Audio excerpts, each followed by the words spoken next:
Ladies and gentlemen, what's up? This is BC. As we started earlier this week, I'm doing the Distinguished Agent Summit series, right? For those of you who are new, watch the first episode. You're still confused. Normally, when I do a coaching program event, like my Distinguished Agent, it's closed off to the public and it's exclusively for my members. Because it's grown so much and by popular demand, I've decided to open it up. I've had so many people message me over the years that they really want to come to the events. And I figured, why not? I'll open it up to the public. So this is the first time we're opening it up to the public.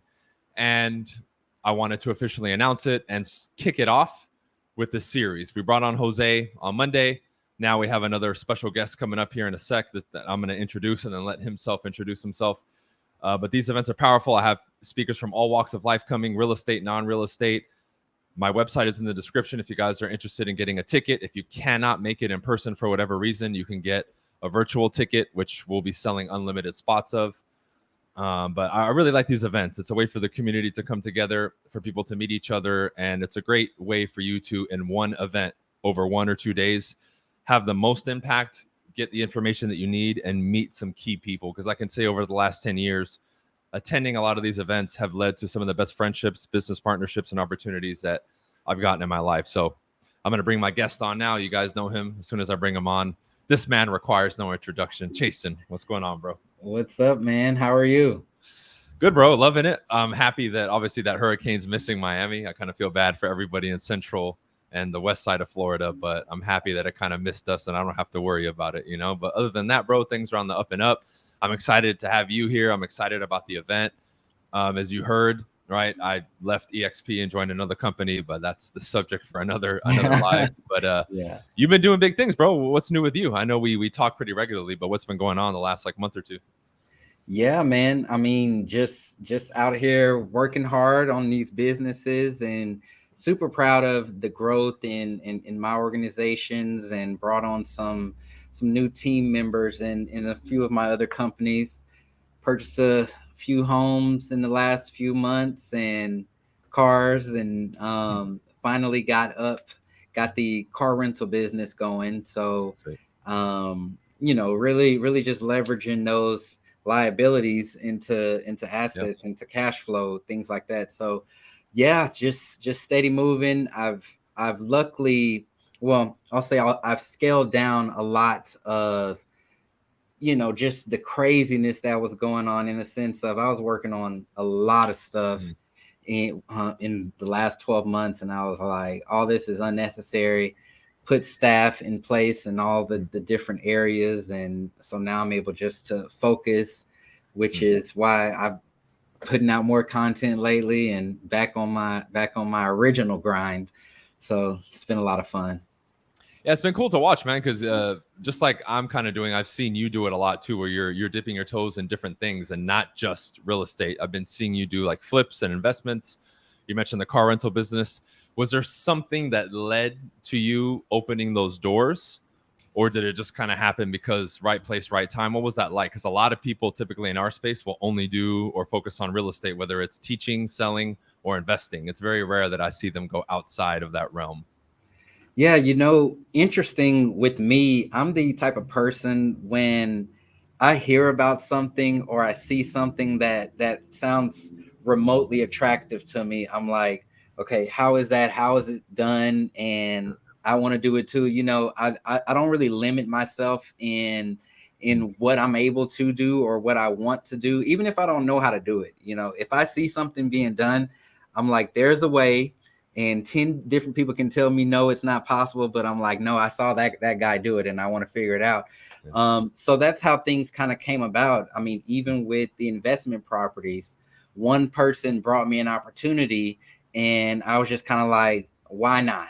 It wasn't necessarily everything was set in place and I was waiting for that moment of, okay, once it turns June, I'm gonna start investing. No, it was an opportunity presented, and I know a good opportunity when I see one, and I was like, hey, what the heck, let's just make it happen.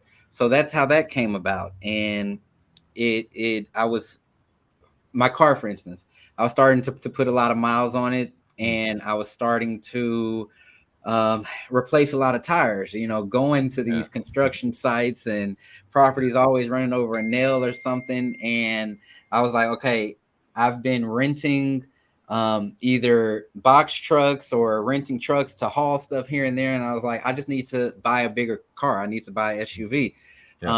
But I still had a loan on my everyday vehicle. And I wasn't trying to, be doing all that and be adding from one to the other. I didn't think that was smart, but I saw an opportunity with renting it out, and I knew people were making a lot of money from it. And I drive a really nice car that brings in a lot of income. So it's like, hey, that one rental of one of my vehicles pays for both of them and both insurances. So, and a little bit of money on top of that. So it just makes sense. So it's like that for me. I'm always trying to figure out a way to leverage one thing for another and bring in cash flow. That's amazing, bro. And that, and I want to throw this question at you. Do you feel like that's something you've acquired, or you've always been kind of open-minded to that type of stuff? Because I see the opposite of what you just described in most people. Even like a new agent coming in, when they start speaking to me, I can already tell they're the exact opposite of what you just said. And I'm thinking like, man, that's going to be so limiting in their growth and outside of real estate. So has that always been in you, bro? Or is that something that you've kind of developed over time? So I'll say I've been a natural, I guess, entrepreneur or having an entrepreneurial spirit. I was that guy back in college that those people can come up to you and be like, hey, you want me to teach you how to make $2,000? Come to this presentation this evening. And I would sit there in them hotels and watch a presentation on Amway or something. I'd be like, okay, how can I do that? So I've always had that about me, and I've done great stuff with it, but I've done some not so great stuff with it, but I'm that type of person where I am open-minded, and luckily I've gotten smarter these days. So you can't talk me into doing just anything, but I'm very open-minded in that sense. However, what I feel like the real skill at the end of the day is being able to think bigger, being able to think bigger, not being so limited to, hey, I can only go unlock a door, or I can only do this. And as you start to go down that real estate path, you'll start asking yourself, is this all it is? Or there has to be more to this, or even just thinking about retirement or doing big things. I mean, yeah, you can make a lot of money with real estate, but very few people do that, or you have to scale in a different way to where your expenses can go up from that. So just having that ability to think bigger outside of the box, it'll get you started, Absolutely, man. And that's something I've been preaching a lot, especially with the people around me and my team, is the vision and having people tap into that. Are you finding it challenging to find people that even to hire to work with you or to partner up with that kind of can relate to you on that level of having that vision, or at least buying into it? Yeah, and I've learned that from experience. Not everybody is going to share the vision, and unfortunately, for someone like me, you can call me a boss, an employer, a leader. Someone like me, I have a hard time being around people like that. And it's not their fault. You can totally blame it on me, but for me and my energy and my circle, I have to be around people who can see the vision and who can run with it and want to be a part of the vision. So even with hiring agents, I mean, I've been down, I've been up, and I've been down and up. And luckily today I have that core group around me that, wants to be a part of the up and the down, but wants to really see this soar. And so in any of my companies, like, you got to be that type of person that if I was to go away for 2 weeks, it wouldn't just like ruin you or ruin the business. Like, the vision. I mean, down to even my creative team, like, they come up with quotes and I'm sitting there looking at them like, that sounds like something that I would say, but did I actually say that? Right. And those are the type of people who you want with you, because they're all in, and I have to be around all in people. Yeah. How do you go about like creating and cultivating that type of culture within your organization? Yeah, I think it starts with the beginning of it. you know, you can ask those interview questions. What are your 3-year, 5-year, all those kind of goals. I listen a lot, especially during interviews. And even when people are answering that question, I'm like, wait, that goal didn't include me, or that goal didn't include the business or the company. Aside from that is I give projects with no direction, you know, and I want to see, is that person who is going to figure it out, or who's going to ask questions, or who's just going to sit back and say, I don't know how to do that. Right. And that tells me a lot about a person. Now, for those people who will figure it out or they'll ask questions, okay, you move to the next round of things. Everything that I've learned and everything that I do now, I've figured it out some kind of way. Right. I wasn't born with all this knowledge. And so I start to see those same qualities in other people. And I want more of that. Luckily, my team now, you know, whenever they're introducing somebody to me for a job or whatever, they know how I am and they know what I look for. And so they bring me more people who kind of match that. But, you know, it's a little trial and error.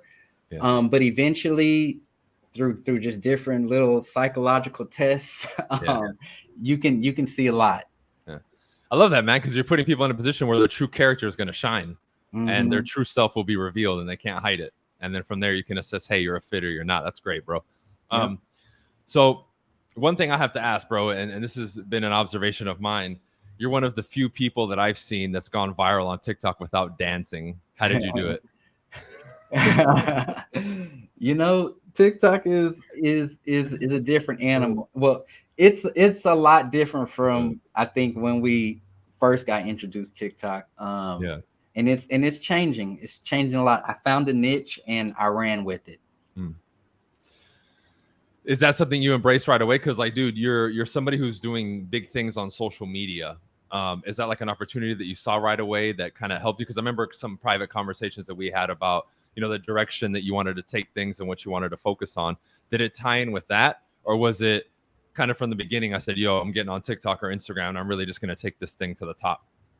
No, yeah, it was a brand new mission of mine. So I went into this year, and yeah, I've shared this with you. I went into this year just exhausted of real estate. I was exhausted of everything, from doing the transactions to making real estate videos. You know, I was just over it. Because I've been doing it for the last 10 years. I didn't know what else to talk about. The YouTube videos had slowed down, and my YouTube has historically been known for real estate. My Instagram was known for real estate. Everything was real estate. TikTok was the only place where nobody knew me for nothing. So it was the perfect opportunity for me to pretty much create a new identity. And so I chose to use a different skill set or knowledge base of mine, like information that I've known and experienced, but never really talked about, because that wasn't what my audience was into, and just putting that stuff out there on a platform that I was unfamiliar with, had never been on, people didn't know me. And so I was able to find and create a whole new audience on there. It took me over an hour to make my first TikTok, though. I didn't know what I was doing. Still to this day, don't know what I'm doing. But you know, I understand the algorithms. I, of course, watch training videos on TikTok too, but it was my opportunity. And then I was able to bridge that over to Instagram and now over to YouTube, and moving that different niche. And that's cool, bro. I like that. Not even just from the technical standpoint, but a lot of people struggle with that because all of their pride and egos wrapped up in that, oh, I'm the real estate guy or the sales guy, and they don't have that ability to just say, hey, I'm going to start something new. Was that like a switch for you, or did it take some time for you to fully like transition and be like, okay, I'm going to do something brand new?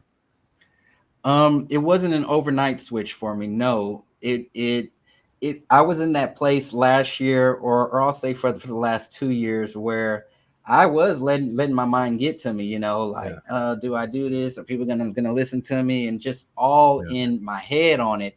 And, you know, it had to come down for me, just one of those firm commitments. Like, hey, I'm done with this. This is what I'm gonna do. And I didn't know if it would work or not. I didn't know if it would work. I didn't know, what would happen, but I knew, hey, if I needed to go back to this or do that or do whatever, I could always do that. I've done it once, I can do it again.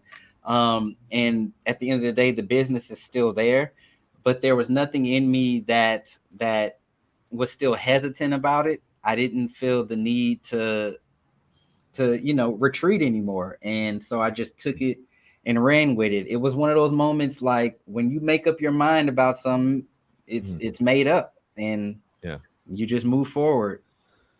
Another question I have is, how has this affected some of the other things that you're doing? Because I know you mentioned, okay, I'm kind of like over the real estate videos and stuff. I know you have like power unit and all that. And so now as you're creating the new monster and you have all these other creations that you've already made, has it trickled down and affected everything? Or have you still been able to kind of be the new Chasen over here and still support what you're doing over here and keep growing what you've already created?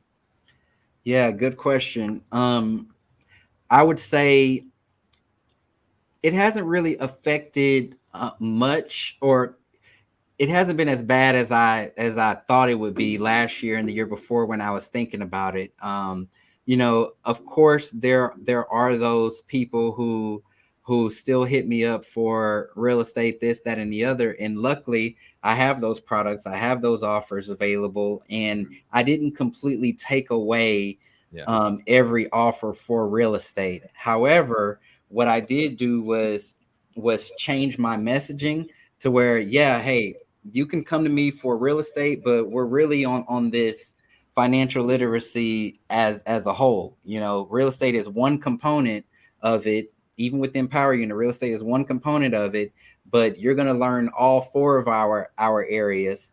And so what I would say is there's been a uptick of new eyes and an uptick of even real estate agents seeing different possibilities that they didn't necessarily see before or know about, even with like business credit. And I've transitioned in a way to where I'm able to apply it to a real estate business. So they're able to use those things and it be beneficial, but also getting that knowledge that you can be more than an agent and putting that stuff into play instead of waiting like I did until I actually needed it. But I don't know. It's been a smoother transition than I imagined. Definitely a lot of new clientele, a lot of new people, and even for Power Unit members. I mean, I told them on a call one day, I was like, "Look, this is where we're going. I understand if y'all want to dip or this isn't what you signed up for, but this is where we got to go." And surprisingly, the response from everybody was kind of like, it was all on like, oh, the economy, and yeah, we need to be doing stuff like this. We need to be investing differently. And so I was like, all right, here we go. And I think that's something that people forget, and they almost like, even though they want to hold us to a different standard, real life is real life. We're going to evolve and grow. I mean, you mentioned it, bro. We've been doing stuff online for like 9-10 years now. Are we really going to stay the same for 10 years? Like if I was in the same position, saying the same thing, looking the same, sounding the same, doing the same stuff for 10 years, yeah, people would be like, dude, you haven't grown and evolved. Like you haven't changed anything in 10 years. Yet at the same time, those people after you change will say, we want the old Chasen or we want the old Brian. It's like, dude, we're going to grow and you have to. And then now we bring in the economy and all these outside factors outside of our control. You do have to have the ability to change and adapt and grow, right?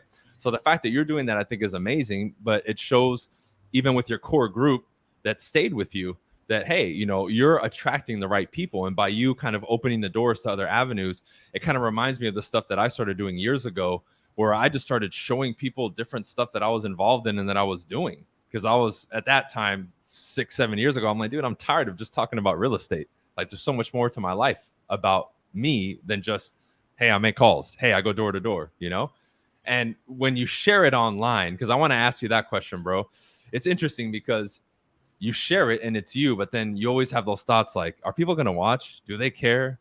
Do they really want to know this side of me? How was that whole thing with you growing your social media and especially now transitioning?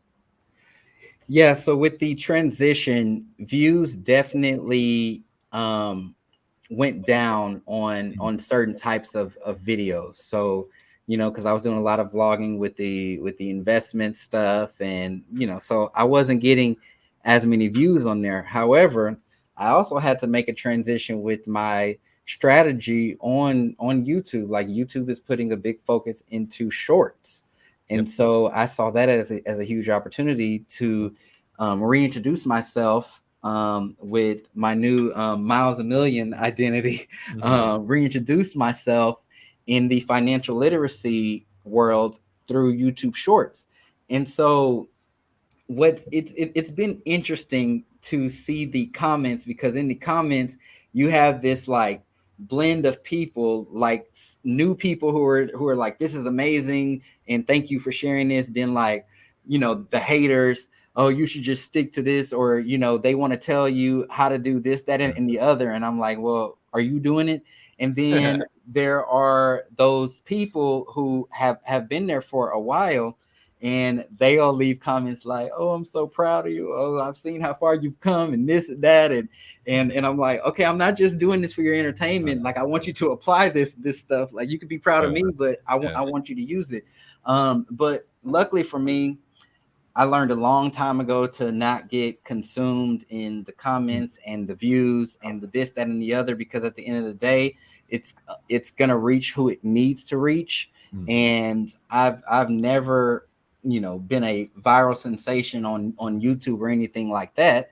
So I'm not caught up in the number of views. Everything that I put out there has a purpose, has a reason behind it, and the people who enter into my ecosystem end up doing what I intended for them to do, versus people who are just hiding behind a keyboard. So it's just one of those things that comes with the territory. Absolutely. Yeah. The keyboard warriors, our favorites, right? Yeah. You're right. I've like ping pong back and forth before with haters, where like someone will comment and Jason's like, hey, that same dude hates on me too. So it's funny how, like, we share haters too. It's hilarious. And I want to ask this last question, bro, before we start wrapping up. Out of all this stuff that you've described, the beginning, the middle, the now, the transition, what's been the most satisfying part about all this for you? I think the most satisfying part is surprising myself, actually. When I first got into the business, I was like most new agents. I mean, I thought that, hey, real estate was one thing. I'm supposed to, get up, go show homes every day and get listings. But I'm very proud and satisfied of myself that I didn't get stuck, and there are so many points in my career where I could have gotten stuck, even at a brokerage that I was at, not leaving that brokerage. If I would have still stayed there because, I had friends there, or loyalty, or whatever you want to call it, I wouldn't have been exposed to a whole different side of things, right? If I wouldn't have gotten busy and gotten productive, then I wouldn't have started building a team. I wouldn't started hiring people, and I wouldn't have learned these essentials of actually building a company. If I wouldn't have put myself out there on social media, I wouldn't have gotten a lot of opportunities, speaking, TV, like you name it.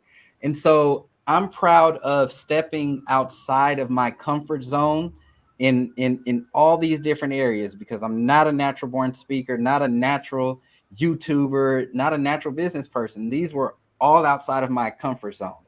So it's been very satisfying to sit back and look back, and just even different things in my office, my book, my awards, and thinking in my head, I was so nervous to even do that, or I was so scared to pick up the phone or go knock on this door.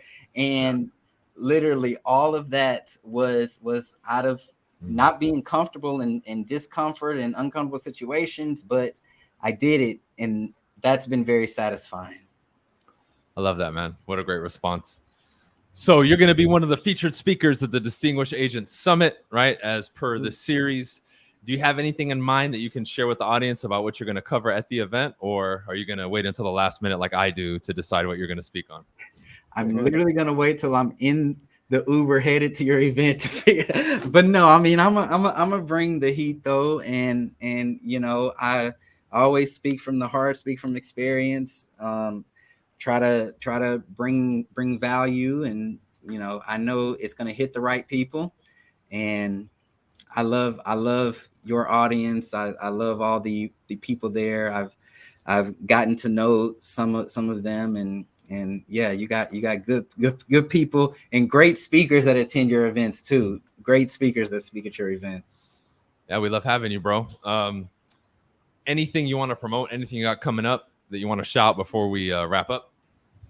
Yeah, I mean, since we have been talking a lot about social media and content creation, I actually have a content creation 5-day free challenge coming up. It actually starts Sunday.